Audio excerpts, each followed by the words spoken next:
You know that feeling when you're floating down a lazy river at a water park? Oh, yeah. Best feeling ever. Right. Just lean back into the inner tube, pick up your feet, and let the current do absolutely all the work. Yeah, you're basically just cargo at that point. Exactly. It is incredibly relaxing because, well, for that brief moment, you have zero responsibility for where you end up. Yeah. You just totally surrender to the water. Because the physics of that artificial river just dictate the entire journey for you. Yeah. But that tension, between just drifting as cargo and actually steering your own course, Mm-hmm.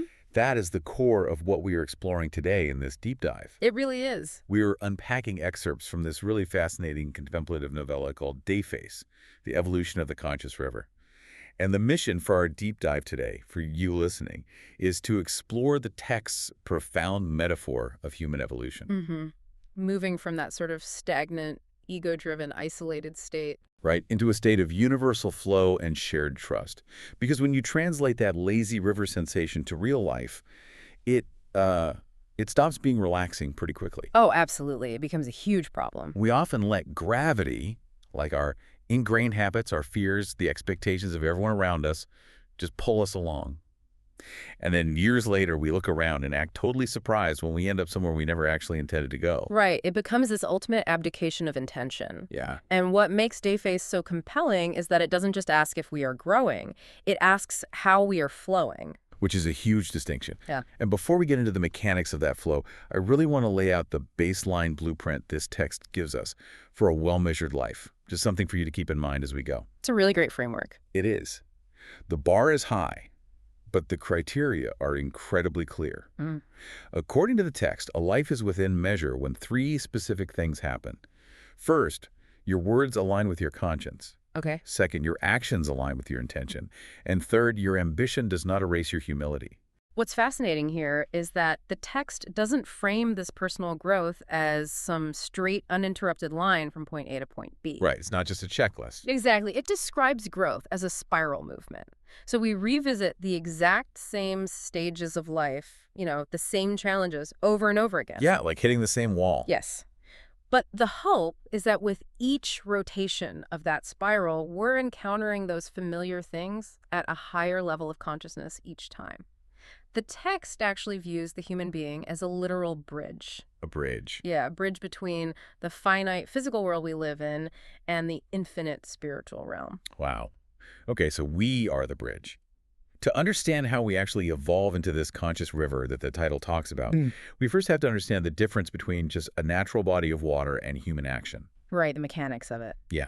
So we move into chapter 11, where these three characters, the uncle, the nephew, and Roger, are looking out at a lake and a stream, and they use that landscape to really break this down. The uncle makes this crucial distinction there. He explains that the lake represents depth. Just depth. Yeah, it's just this reservoir of absolute potential just sitting there. But the river is that depth entering life. Oh, I love that phrase, depth entering life. Yeah. Activity is basically the visible sign of existence. Mm-hmm. There is this one line that really struck me. It says, being is delight, and non-being is the pain that arises when blessing is cut off. That is heavy. Right. Let's translate that out of the poetry for a second. Mm. It seems to be saying that when you have potential or a gift, like a blessing, and you don't act on it, it actually causes you pain. That's exactly it, because every movement, according to this philosophy, is a declaration of existence. So laziness isn't just, taking a well-deserved nap. Right, we all need naps. Of course. Wow. But true laziness, the text argues, is turning your back on the gift of being. It's refusing to let your depth enter life. Wow. And on the flip side, when activity is paired with awareness, it becomes gratitude. You are literally thanking the universe for your existence by moving intentionally. Which makes their definition of stagnation so incredibly visceral. The uncle says, and this is a quote, "Stress is the smell of water left unmoving." Such a powerful image. It reframes so much of modern anxiety for me. Like, we usually think of stress as the result of doing way too much. But here, stress is the smell of your own unexpressed potential just sitting there, getting gross and festering. It's the blocked river. Yes. And that trapped feeling is what prompts the character Roger to ask, well, where does the conscious part actually begin? Because movement alone isn't enough. Right, like a rock falling down a hill is moving, but it's not conscious. Exactly. So the uncle lays out this 4-step progression. It goes Awareness, then autocontrol or self-control, then meaning, and finally, deliberate choice. I really want to spend a second on that progression because it starts with awareness, just noticing things, noticing your thoughts. Then it moves to autocontrol, which is the discipline to not just react blindly to everything you notice. And honestly, that's where most self-help stuff stops. Just be aware and control yourself. Right. But he inserts that third step, meaning you have to assign value. Because if you don't value anything, you can't make a real choice. You're just reacting. Meaning is the bridge. Once you know why something matters, that autocontrol becomes the final stage. Deliberate choice. Which brings us to the defining quote of the whole section. The uncle says, water flows by gravity. The human being flows by intention. Therefore, humans are responsible for what they flow toward. That is the core of it all right there. Okay, let's unpack this with an analogy to help us visualize it. If a physical river is just gravity driving on autopilot, Just pulling things down. right, then being human is like having your hands firmly on the steering wheel of the water. Oh, I like that. You absolutely cannot control the landscape. You can't control the rocks or the drop-offs. But your intention is what steers the current. If you take your hands off the wheel, you just crash. Because gravity is inevitable, but intention requires actual effort. So if intention is our steering wheel, what happens when we steer right into the dirt? Because we do. We all make mistakes.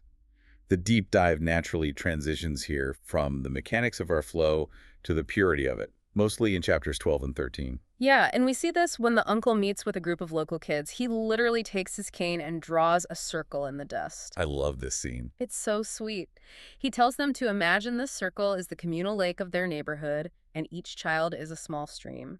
And he asks, what happens when you do good? And the kids define doing good as just helping or not hurting. Which is perfect.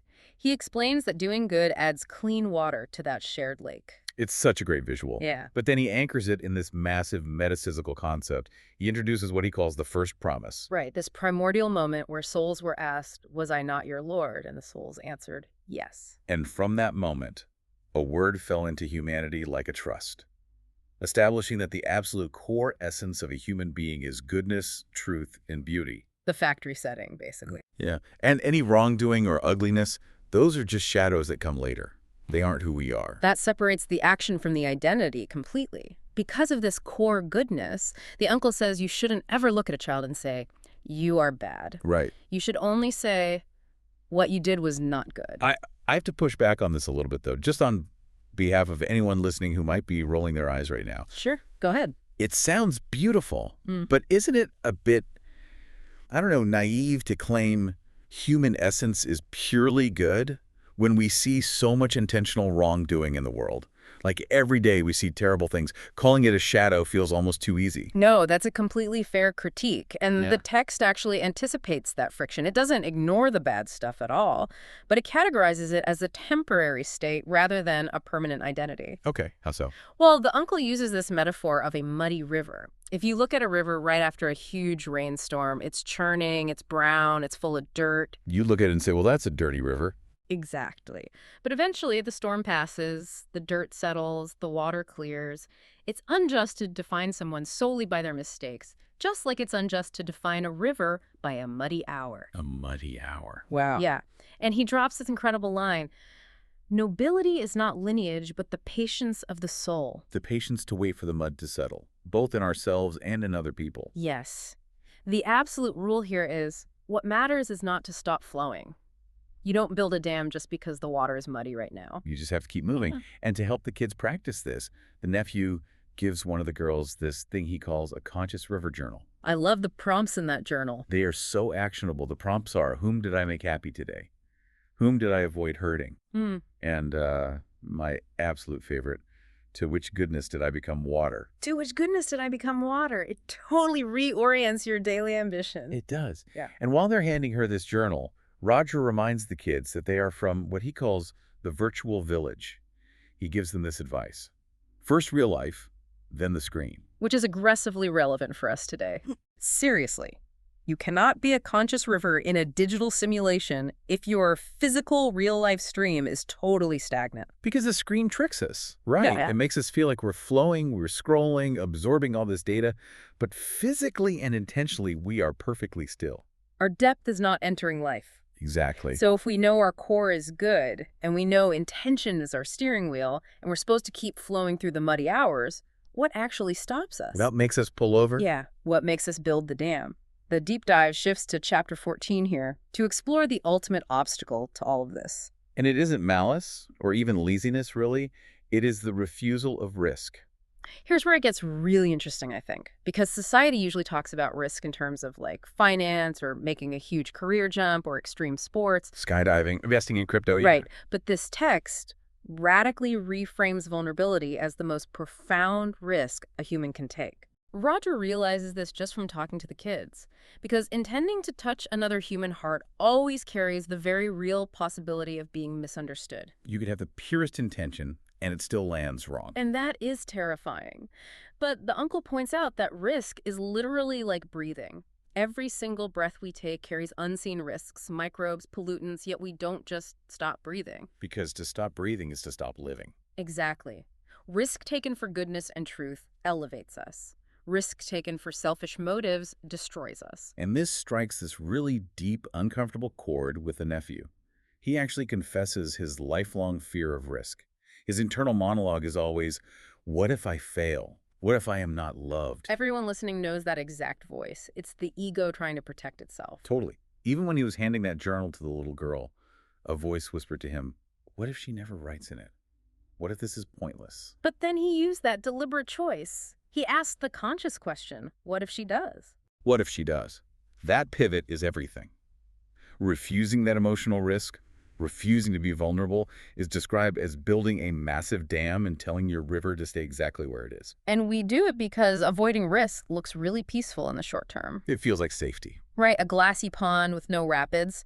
But in the long term, it halts all growth. The water stagnates. The smell of water left unmoving. Yes. And during this conversation, Roger throws a stone into the lake. They watch the ripples, and he realizes no moment exists outside eternity. What we do here echoes beyond here. Honoring our existence requires the actual courage to flow. If we connect this to the bigger picture of the text, this realization marks the transition from day 3 to day 4. The water of their internal well was preparing to become a stream. They were tasked with moving from stagnant ponds to conscious rivers. And that is the exact task this text leaves for you, the listener. Take an honest look at your own flow today.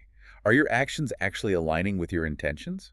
Or are you letting fear build a dam in your life because you're afraid of a muddy hour? Are you just acting as cargo? Exactly. And are you remembering to live in real life first and the screen second? It's a daily choice. It is. And as we wrap up, I want to leave you with one final kind of provocative thought to mull over on your own. It builds on this idea of eternal ripples and that shared communal lake we talked about earlier. Okay. The text says every action adds clean or muddy water to our shared neighborhood lake. No moment exists outside eternity. So imagine what happens when the waters of a completely stagnant, fear-driven person collide with the active, intentional flow of a conscious river right there in that same lake. Oh, wow. What happens in that collision? Can a conscious river eventually pull that stagnant water back into motion? Or does the stubborn resistance of that fear-built dam force the river to carve an entirely new path around them? That's a powerful visual. It's really a question of whether our individual courage to flow is enough to change the tide for the people around us who are stuck. So grip the steering wheel, embrace the vulnerability, and intentionally choose the goodness you want to flow toward. Keep flowing.